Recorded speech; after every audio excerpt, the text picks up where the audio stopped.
Kevin Hermening.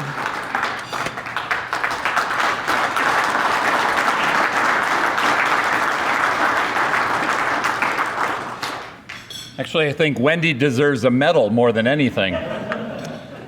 So it's a real honor and privilege to be speaking with you this afternoon. I am not here today to share a bunch of gory war stories, but rather to share, hopefully, some inspiring words of faith, persistence, stick-to-itiveness, and realizing that with the surrounding of yourself with people who care about you, who support you, who believe in you, that you can overcome life's obstacles. I begin all of my talks, regardless of the audience, by mentioning the names of men who I never met. Major Richard Bakke,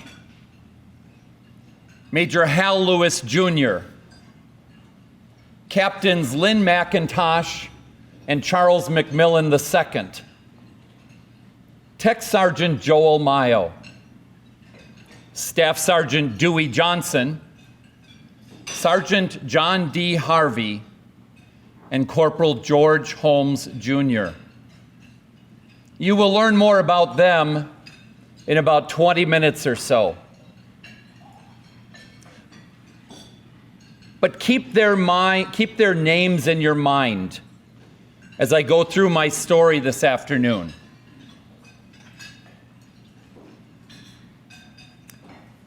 Liberty and leadership. In 1979 to 1981, these four men, only two of whom I met personally, were key leaders during the Iran hostage crisis. The Shah of Iran, who had recently been deposed, the Ayatollah Khomeini, who swept to power on the back of the Islamic movement after 19 years in exile in Iraq and in France. Of course, Presidents Jimmy Carter and Ronald Reagan. Before I arrived in Tehran, the U.S. Embassy was not particularly well guarded, nor did it need to be.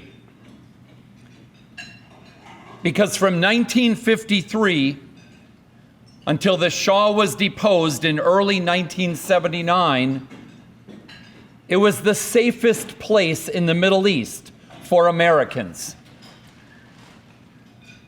Context matters, right? Context matters. We are in the middle of the Cold War with today's biggest adversary, then the Soviet Union. And the one thing that the Soviet Union and the Russians today have coveted for 100 years, make no mistake, this is the 100th year of the founding of the Soviet Union. And from Brezhnev and Khrushchev and Lenin all the way to Putin, they have coveted a warm water port. And because they were unable to build a relationship with any of the leaders in the Persian Gulf area, the Middle East countries in and around the Gulf, the Soviets and the Russians could never quite see their way there. The Soviet Union, as it existed then, shared a 2,000-mile-long border with Iran. Iran is not an Arab country. It's an Aryan country. But it is Muslim, founded on Islamic beliefs since 1979. But it was a kingdom for centuries. And the Shah of Iran was the last king. The Shah literally means king, prior to the Ayatollahs and the mullahs taking over. By 1979, there was an 8-foot concrete wall, brick wall, surrounding the entirety of the third largest embassy compound in the world. 27 acres inside, several dozen buildings. Ironically enough, only the ambassador lived on the compound. All the rest of us were housed outside the back gate, which will become important in a couple moments. I had arrived in Tehran in August of 1979. I was so looking forward to being a Marine security guard. I went to class in Quantico, Virginia for 10 weeks. We started our class, our Marine security guard class, with 179 students. My class was the first one to include female Marines. And by the time the class ended, a couple of months later, the 179 size class had dwindled down to a 121 student graduating class. You know, when the FBI goes back into your hometown and talks to your classmates and your principal and the parole officer for some of the guys who were there, you're suddenly not eligible to be a Marine Guard. When you lie on your application and you assert, you sign an affidavit that you don't have a child, that you don't have any drugs in your background, and you weren't ever married, you're not allowed to go out on the program. So those are among the reasons that the 58 Marines were kicked out of class, never being allowed to go out on post. And I was excited because I was given an assignment to go to Germany. And I came back to Milwaukee, my hometown, on leave in the summer of 1979. And I went to the bookstore. This was before the internet, looking around the room. Some of you guys aren't going to understand this, but I actually purchased maps of Western Europe. There was no iPhone and maps on Google or Apple. I bought maps of Western Europe. I had dreams of driving the Autobahn at 100 miles an hour and going skiing in the Alps on weekends in the winter. And I bought an English to German, German to English dictionary. When I had been in Japan previously, not as a Marine Guard, I had gone to the Los Angeles Community College and made Japanese my foreign language for my college degree. So I thought, when I get to Germany, the same thing will happen. But when I came back from leave, a funny thing happened.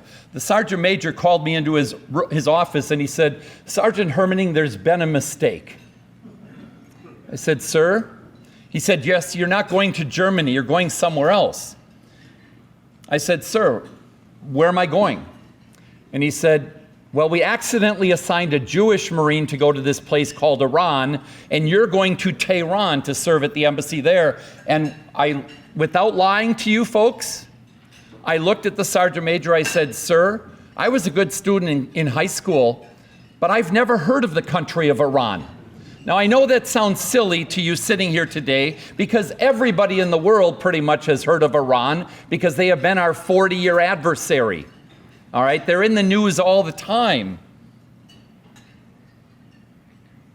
But in 1979, unless you were involved in that level of government, Iran was not a household name or a country. But I thought, well, I'm trained, I'm going to serve as a Marine Guard at our embassy in Tehran. And I arrived there with 3 other guys from my class. We joined the other 8 Marines assigned to the embassy, a dozen of us. We, the 4 of us, arrived in the middle of the night on the flight from Frankfurt into Tehran, and we were greeted by a bunch of guys with machine guns and burning barrels in the street at every corner where there was a blockade. It literally took us 5.5 hours to go 3 miles from the airport to the embassy because we were stopped every step of the way, every half or quarter mile for lengthy inspections and looking around our van. And when I got in the van, I already started to think to myself, where did I just arrive? Because this van weighed about 25,000 pounds. It had steel plates in the base, in the floorboard of the van. It had bulletproof glass in all of the windows, and it had big steel plates in the sides of the van and the roof of it. But still, I was excited. I was trained. My first couple of months in Tehran, I traveled around the country as much as we were allowed. Marine security guards are required to take 3 hours of language training every week, in the country in which we are housed or based. I went to class all 5 days to learn Farsi because I wanted to get into the culture and the language and the people and the history.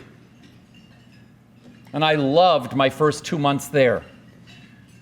And then the decision was made by President Carter to allow the Shah of Iran, our longtime best ally in the Middle East, to come to New York City for medical treatment. And from that day forward, the scenes that you see on the screen of the protests and the demonstrations and the burning of the American flag, crowds in the streets chanting, "Yankee go home, death to America," 24/7, burning of effigies of President Carter.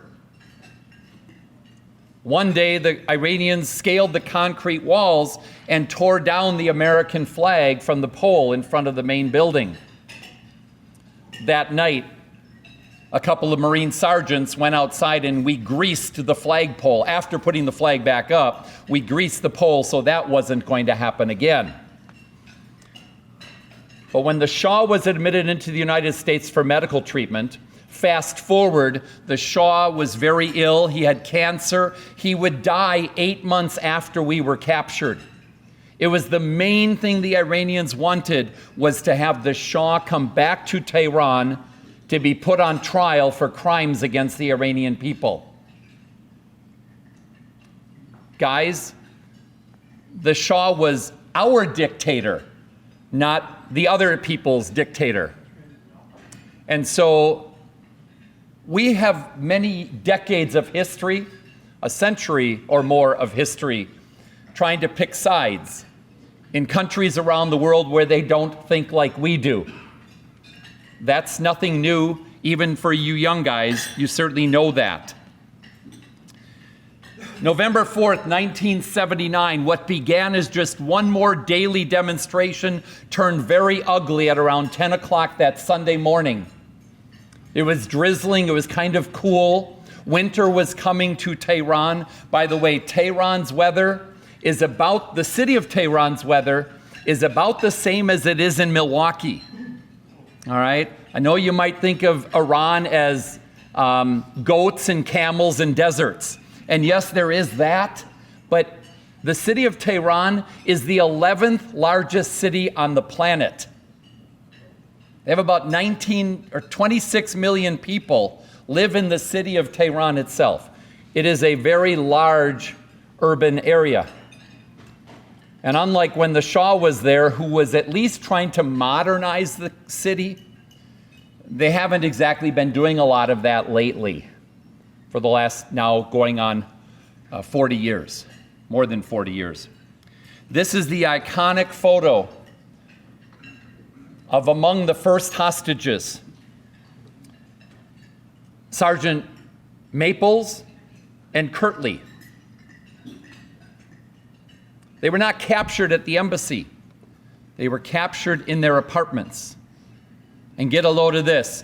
One of the Marines had arrived in the country the night before on that 11 p.m. flight.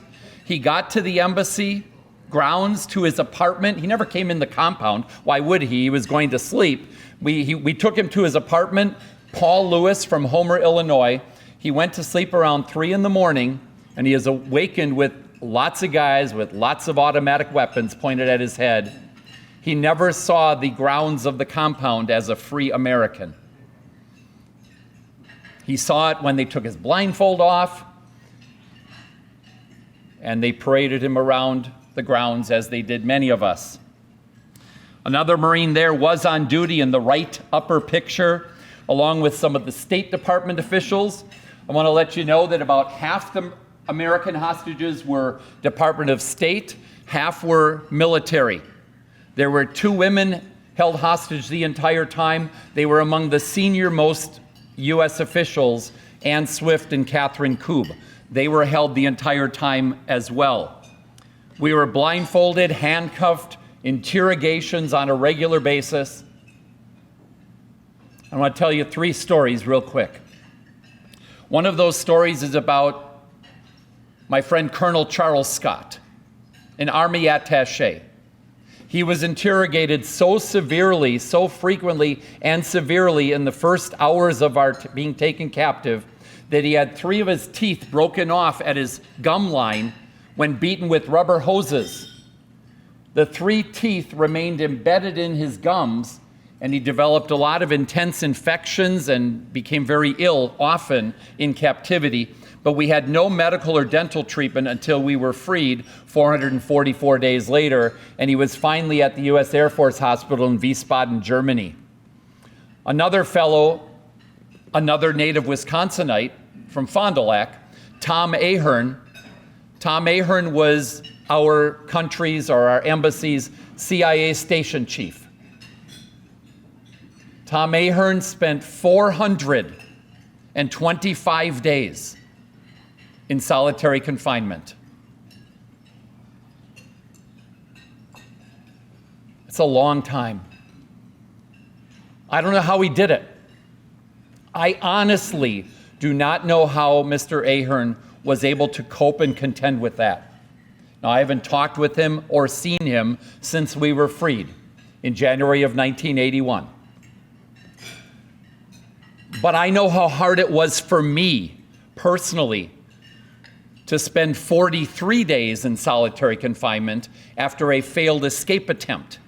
The size of the room that I was in for those 43 days, which is 6 weeks in a day if you're counting, as I was every minute, every hour, every day that I was in solitary confinement, the size of that room was about 5 feet by 10 feet.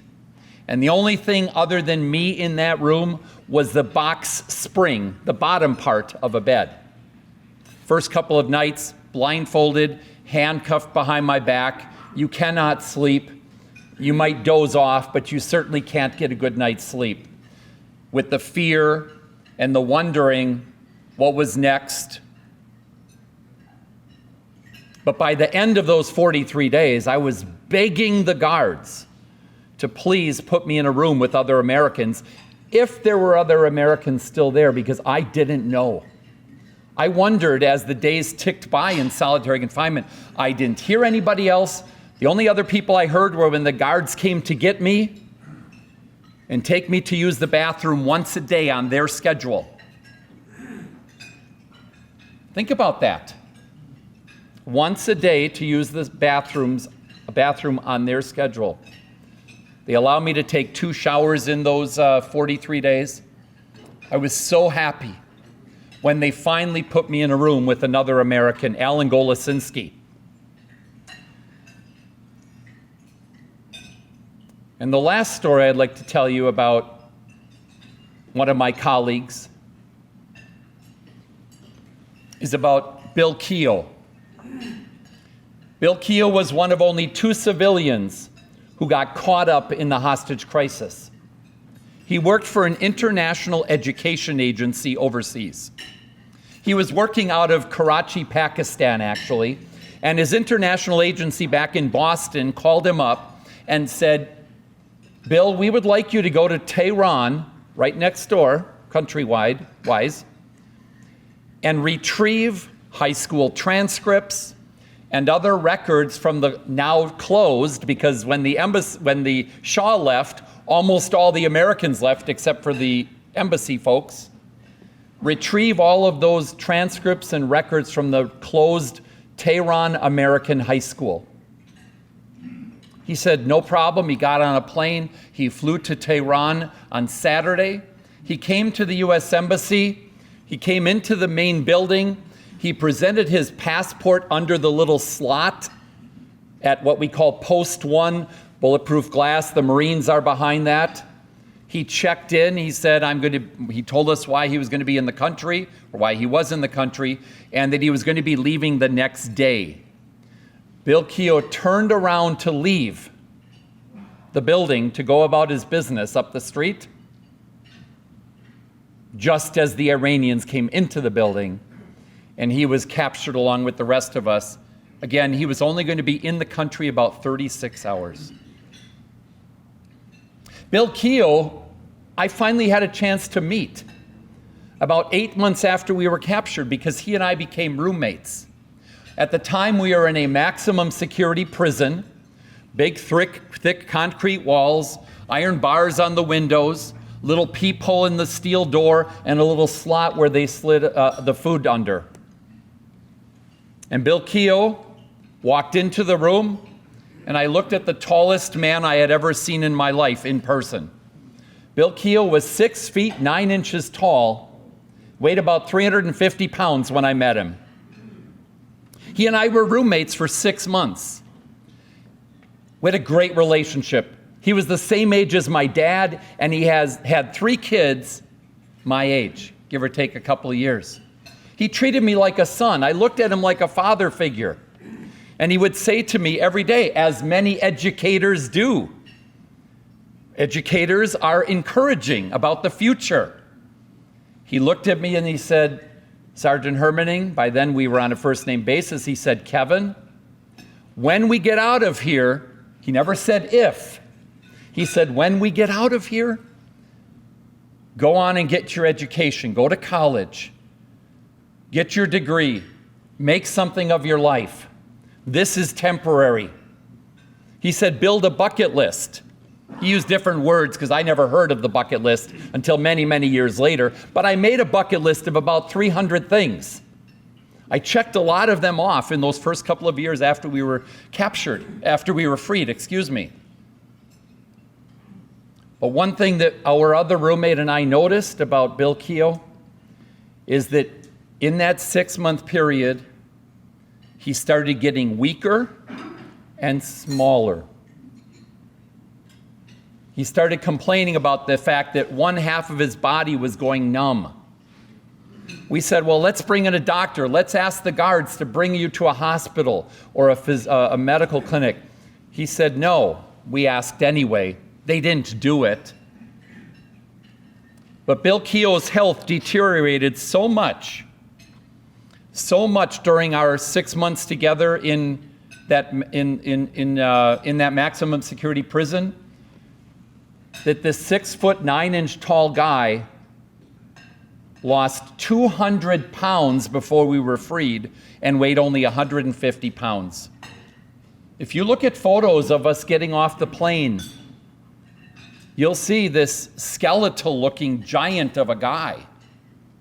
Bill Keogh died about 2 years after we got out of captivity of Lou Gehrig's disease. And his daughter, Kate, sent me a direct message about 3 years ago on Facebook. And she said, Kevin, you and I haven't talked since we left West Point almost 40 years ago. West Point was where we met up with our families, kind of secluded from the media, secluded from all the different things. And that's where we met our families. And so we met some of the family members. I met Bill Keogh's kids, Bill Keogh's wife, Catherine.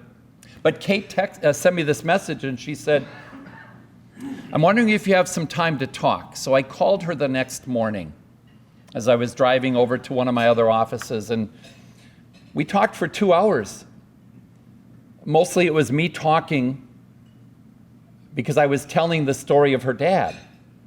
And she spent most of that time crying, sobbing actually. Kate Keogh said to me, you know, last night our daughter Morgan came home from school. And she said Morgan said, our teacher is having us study the hostage situation in Iran. And I'm wondering if you can tell me about Grandpa, Bill Keogh. Tell me what he was like. Tell me what it was like for him in captivity and how he was different when he returned. And Kate looked at Morgan and said, honey, I wish I could help you, I don't know anything about what my dad went through. Nothing. He never talked about it. And as far as we were concerned, meaning Kate and her sister and their mom, they spent 2 years nursing him, taking care of him before ultimately he passed. So I proceeded to tell her that her dad, during those important times when she didn't have her dad, she worried about her dad, she prayed for her dad, she hoped when he came home he would be okay, and he wasn't, that I had her dad as my surrogate dad, my in-the-cell dad. He helped me get through that crisis. He gave me that forward-looking approach to what it would be like when we got out of there. So I proceeded to tell her all about her dad, and she sobbed.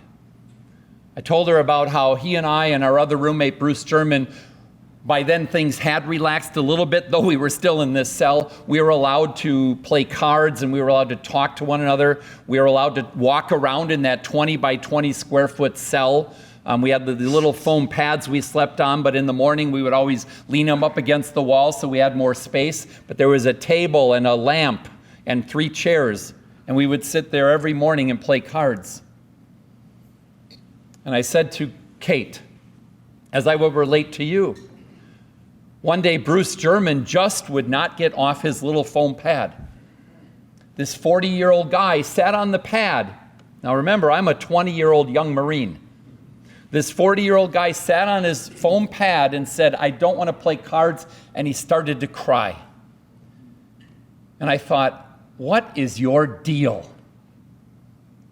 I said, Bruce, what is going on? It's time to play cards. We play cards every day. He said, stop it. Stop talking to you. Today is my daughter's 16th birthday. I said, well, I'm sorry you're not home, but someday when we get out of here, you are going to have the biggest party ever, and you can celebrate her 16th birthday then. And he sat on his foam pad and cried some more. And I thought, man, is this guy weak? Now, I didn't have a wife and kids at home, but I'll tell you what, on November 23rd,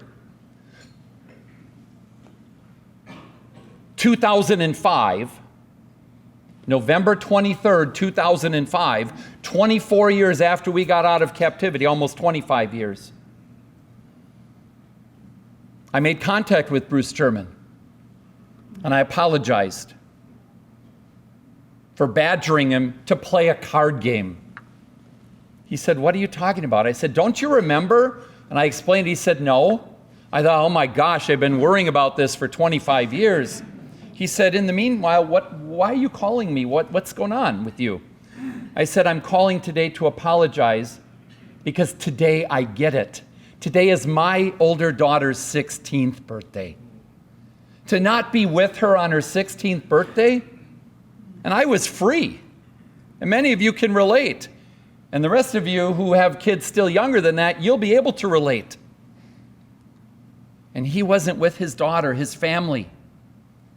The things that we worry about and fear as we go through various stages of life. It's context. It's empathy. Even when we find ourselves in a situation that we can't pull that out as our first response, our first emotion, our first acknowledgement of what other people might be going through. In that picture on the bottom on the right is the photo of Jerry Mealy. This photo, I understand, was taken about 7 or 8 months after we were taken captive. Jerry Mealy had a really, really, really bad time of it. He was a communications officer at the embassy.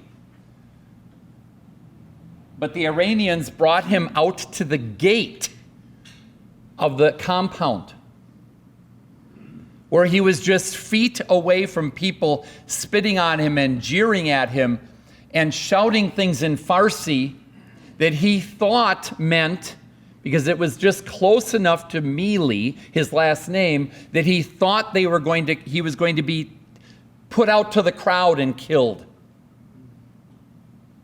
And he had a lot of concerns and issues during and since our time in captivity.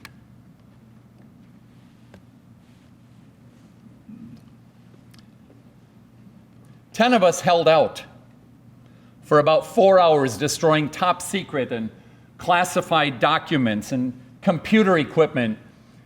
For those of you old enough to remember the TV show Lost in Space, you'll remember Will would be there, and they would take axes to the computers and the sparks would fly. And that's what it was like in that communications vault. It was actually pretty exciting being part of that group. I'm this young kid, and I've got all these senior embassy people there. I was in that vault by accident, but we held out for an extra 4 hours after everybody else had been captured. And what was very interesting, before I tell that story, this is a photo that I only saw about 2 years ago. This is 9 of the last 10 of us captured. I got this from a reporter about 2 or so years ago. Tom Ahern is in the foreground on the left, the CIA station chief from Fond du Lac. I'm the one facing the wall, handcuffed, blindfolded. You might be wondering, well, Kevin, why aren't you in your fatigues, your military uniform? Because I wasn't on duty that day. And Marine security guards at the time, it's not this way anymore at our diplomatic missions around the country, around the world. But back then, Marine security guards, when we were not on duty, were required to wear a suit and tie. And so it didn't help me, while exciting on the first day, it didn't help me that I was in the communications vault with those folks who are in charge of top secret documents with a suit and tie on and very close cropped hair. It was about 4 months after I was captured, we were captured, before the Iranians acknowledged that, quote, I was just a Marine security guard with no important intelligence gathering requirements or capabilities. We were in charge of internal security. That's what Marine guards do. And so, what were we doing? We were destroying classified documents. It's not like the shredders of today with the crisscross. All they did was make these long shreds of documents, of paper. And they stacked up all in that communications vault. And the Iranians hired school children to put those documents back together. And that's how they found out who Tom Ahern was. That's how they found out where the generals were, the Shaw's generals. Scooped up a bunch of them and executed them because they were deemed to be political prisoners. We spent 2 Christmases in captivity and 1 Easter. American clergy came over there. Now, for most of us, we used that opportunity to get in front of the TV cameras with the hopes that our families would be able to see back home that we were okay, physically okay. I asked to do a couple of the readings for the service at Christmas and at Easter time. In the 1980 Christmas, no American clergy came over. Now this was in the fall of 1980 was the election. And Ronald Reagan had defeated Jimmy Carter. It seemed the Iranians were getting ramped up. We had learned about 3 months earlier that the Shah had died. In Egypt is where he died of his cancer. And so the Iranians ran out of reasons to still hold us, but they couldn't find a reason to quite let us go. Things began to relax a little bit toward the end. A couple days before we were freed, they brought in a nurse and a doctor in a room, and they brought us in one at a time. and they did a mini physical because they were hoping, I believe, that we would come home and tell the American people just how good they treated us, just how good it was, from the food to the exercise ability to being able to live as free people, which of course was anything but the truth. This guy became very famous during the hostage crisis. Ted Koppel, starting the show that today is known as Nightline. It was not called Nightline for the first 7 months of Nightline. It was called America Held Hostage. And every single day, Ted Koppel would count down the number of days we were in captivity, as did Walter Cronkite and some of the other media folks. My dad traveled to Hermitage, Pennsylvania from Milwaukee, and he helped erect the 100th flag of 444, I might add, that this memorial park put up daily for the American hostages. It's called the Avenue of the Flags. It's a beautiful big complex. If you're ever traveling northwest of Pittsburgh, I would highly encourage you to go visit it.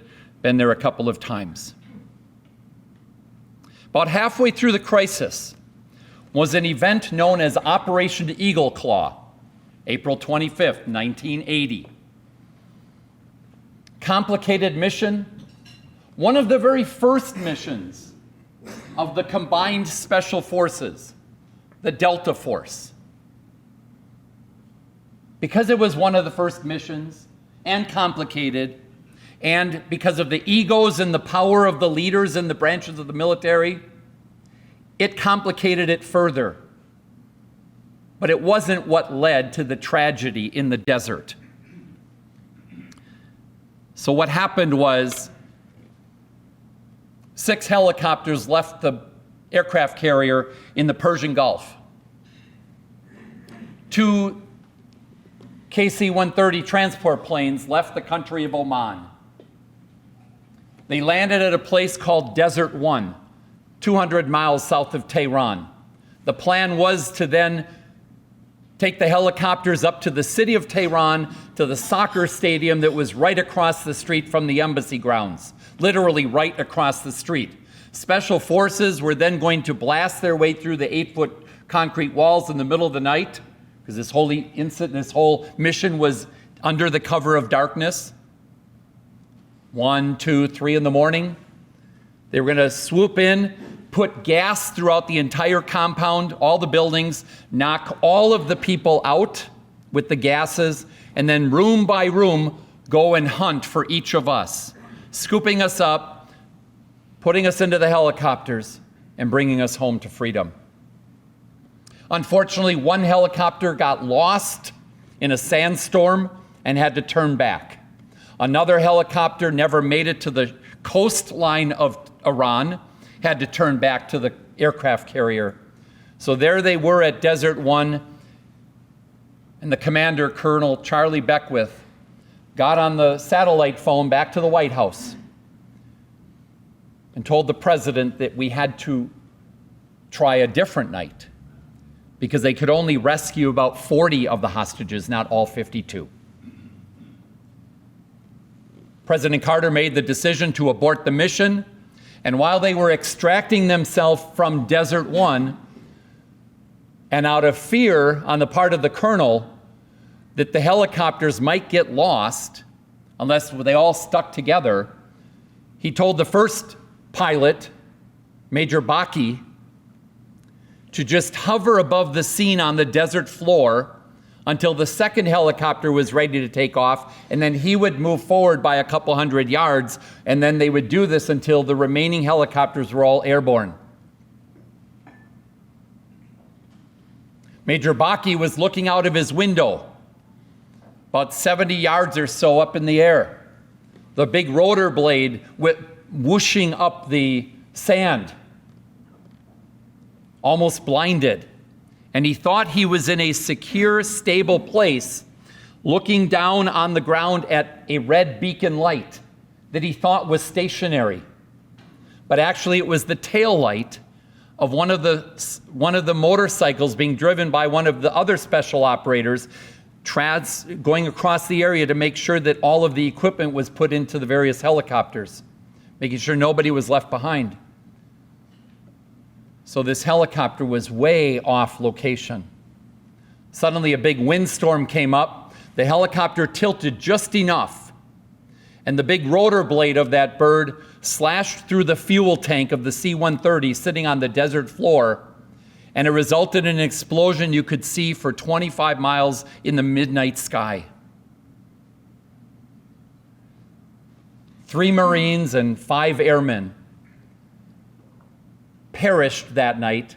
Their bodies left behind on the desert floor, I will add. I know you've watched a lot of movies over your lives. We'll never leave our man behind. All 8 of the bodies were left behind still burning while the rest of the rescue team extracted themselves from that site. The Iranian army showed up in a couple of hours, scooped up the remains, put them in body bags, and brought them up to the city square in Tehran for worldwide television the next day for the Iranians to desecrate the bodies of those men. So this was the Delta Force preparing for the mission. Scruffy. They were given what's called relaxed grooming standards. They needed to fit in, right? And this is the wreckage and several scenes of the wreckage on the desert floor, including in that upper right photo, the Air Force tech sergeant, his body laying there. And these are the fallen heroes. These are the men whose names I mentioned at the outset this afternoon.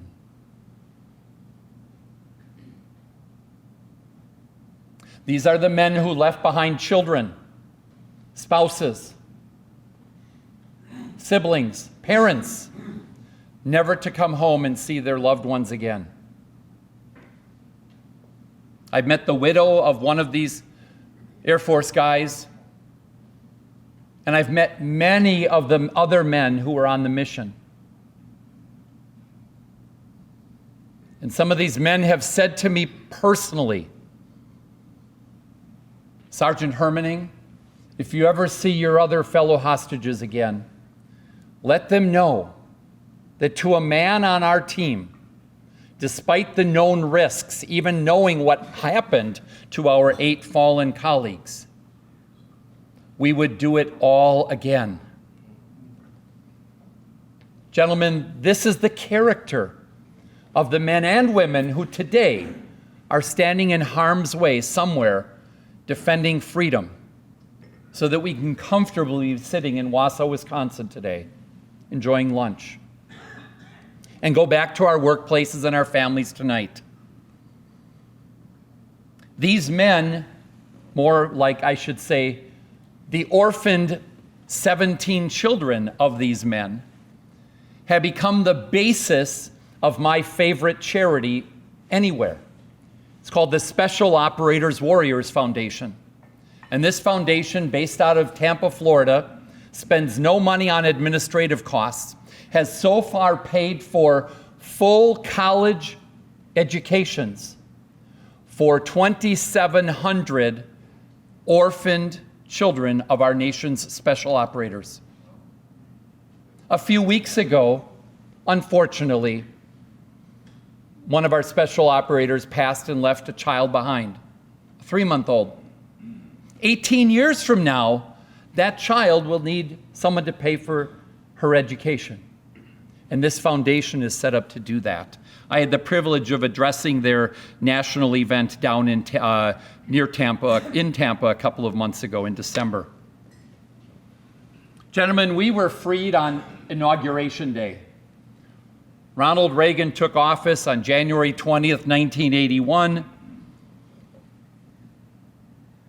We as a group were on the front cover of Time magazine and Newsweek and a few other publications. The other Wisconsin native, the third and final Wisconsin native, is the one right in the middle of that photograph with his wrist raised. That's Colonel Dave Rader, an Air Force colonel. He was one of the Air Force attachés at our embassy. We were finally home, and it says there, and the outrage grows. Because people didn't know what folks like Colonel Scott and Bill Keogh and Tom Ahern went through. But they started to learn once we were freed. Service and sacrifice. What does freedom look like? It looks like this. So I'm in the upper left photo with my hand waving. This was when we got off the plane in Wiesbaden, Germany. Let me tell you that we left Tehran. We got on that plane in downtown Tehran at Mehrabad International Airport. And people have asked me, Kevin, when did you know it was actually going to be over? I tell people, I'll tell all of you, I was a young 21. I had my 21st birthday in captivity. I was a young 21-year-old Marine, just coming out of 14 and a half months in captivity. And when I got on that airplane and I saw those 4 beautiful stewardesses, I knew it was time to come home. We then went on to Athens, Greece, where we refueled. We went on to Algeria, where we got on an American Air Force plane and then flew up to Germany to the hospital in Wiesbaden. And so that's what some of those other photos are. Why Algeria? Because Algeria was the intermediary for negotiations between the Iranians and the Americans, because both embassies had been closed. The one in the US and ours, of course, in Iran, because we weren't there to staff it anymore. At the hospital in Germany, there I am, thinner but free, meeting with President Carter and Vice President Mondale. President Reagan lent Air Force One to the outgoing president to travel to Germany and greet us in freedom. By the way, 21 of the American hostages refused to meet with President Carter. They said, I don't want anything to do with him. Now, I think that if the Marines had said that, they would have made us meet with him. But for me, I had never met a president before. And it's not like I said, hey, good job when I met him. I didn't. But it was interesting and exciting to meet him and to hear him talk about what he went through. Because in many respects, he was captive in the White House too, though in my opinion, he chose to have that happen. Because I personally believe that it is never good government policy. My only political statement of the day, it is never good public policy on the part of a government to put the interests of 52 people ahead of the interests of the entire nation. And I personally believe that had things happened differently, I'm not saying that we would have had to have been killed in a big bombing. That might have been a result. It would have certainly resulted in a different way that the Middle East sees and viewed America for the last 40 years. But we are seen as a paper tiger in many countries around the world. Then when we got, jumping ahead, sorry. We had a difficult decision the day we got back to the US. Should we go down to the bar at the West Point Thayer Hotel and watch the Super Bowl that Sunday? Or should we spend time with our families? So you can imagine, you maybe can't imagine, but for most of us, most of us young guys without a wife and children, it wasn't that tough of a decision, but our folks and our siblings made sure that we gave them ample time also. But you'll notice they put the yellow ribbon, the symbol of remembering the hostages, on the front of the Superdome down in New Orleans. There was an outpouring of love on the part of the American people, celebrations, parades. This was the downtown street. These were the downtown streets of Washington, D.C. Okay? You don't see anybody rioting or burning anything. It's waving banners, it's celebrating, it's cheering. As we went through in buses the streets of D.C. to go to the White House, where we were greeted by the president. And again, it was kind of cool to meet a president. in the White House. I would have given that all up to have not been in captivity, though. Everybody in this room knows that. Here is me in April of 1981 at the Avenue of the Flags, where I dedicated a memorial, an eternal flame, and an eternal flame and a big bronze eagle to those 8 men who perished that night in Tehran. Every year there is a memorial service commemorating, remembering the heroes of Operation Eagle Claw. If you're ever at Arlington, this is right behind the amphitheater, literally 180 degrees back from where they do the Tomb of the Unknown Soldier. So this is right back there. And it is right between the memorials to the Challenger, and I forget the other spacecraft that blew up. But those 2 memorials are there also. By the way, when the remains of the fallen servicemen cannot be determined, back then certainly DNA wasn't what it is today, they are buried in a common grave if they were in a common accident. So several of those 8 men are buried together. Okay?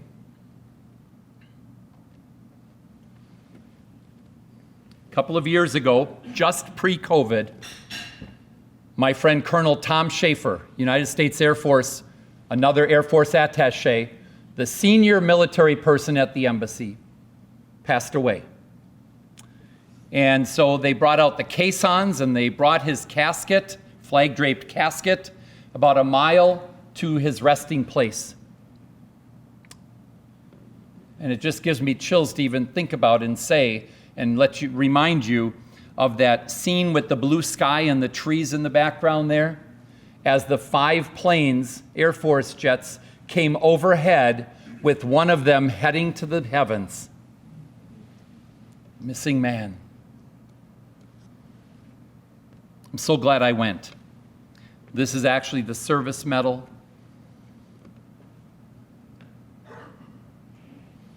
Everybody earned it because every person there, in their own way, to the best of their ability, represented themselves, their families, their branch of service, you, and our nation. Again, as best as they could. So I personally have gone from this life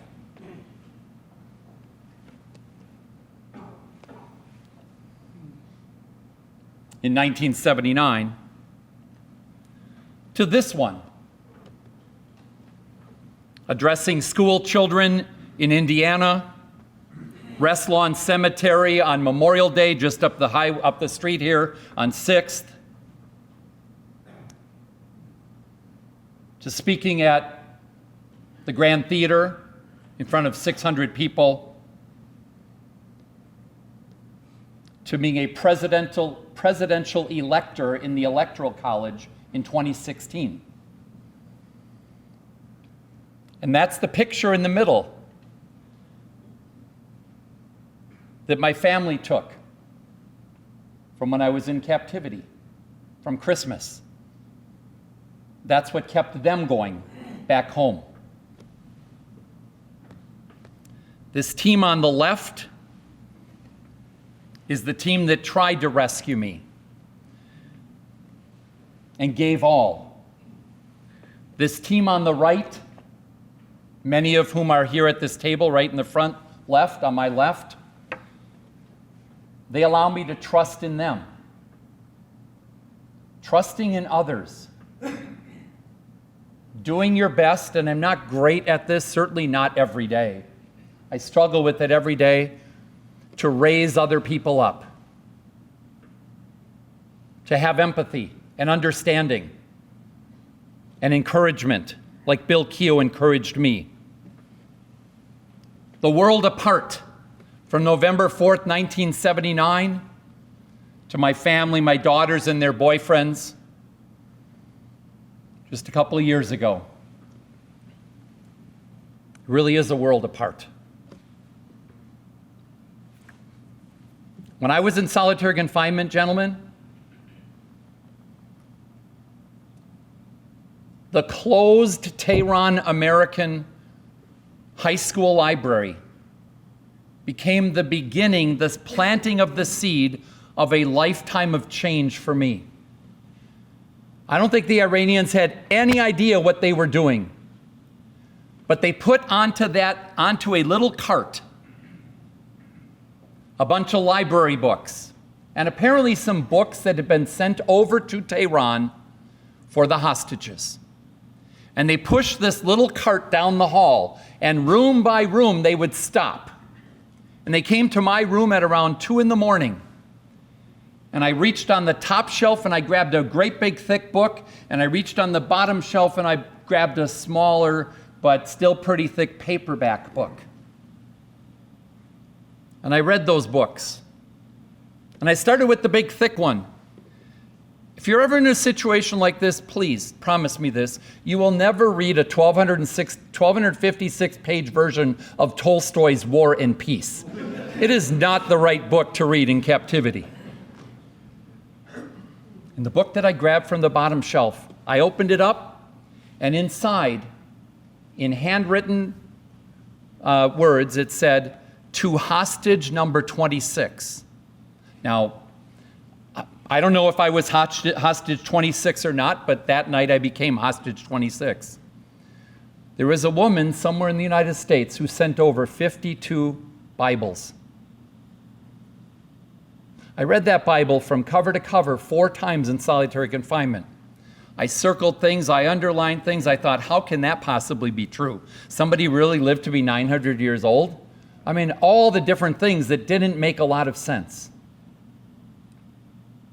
But I read it 4 times from cover to cover in solitary. I focused on Psalm 23 in that 5 by 10 foot cell.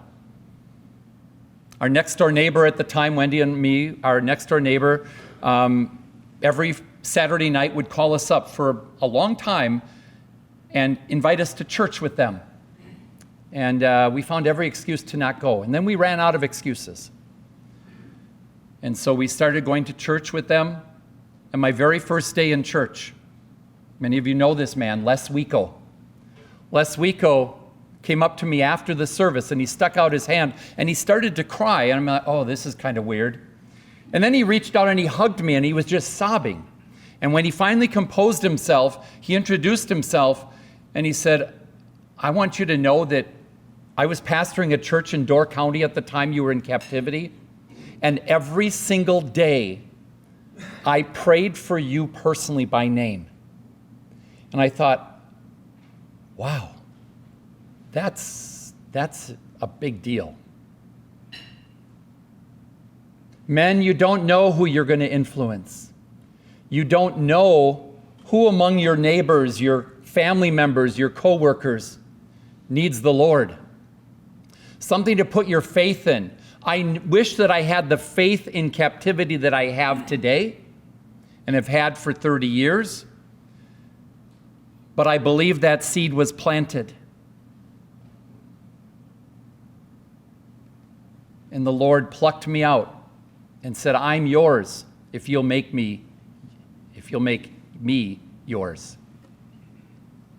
So I've been to 55 countries and 47 states.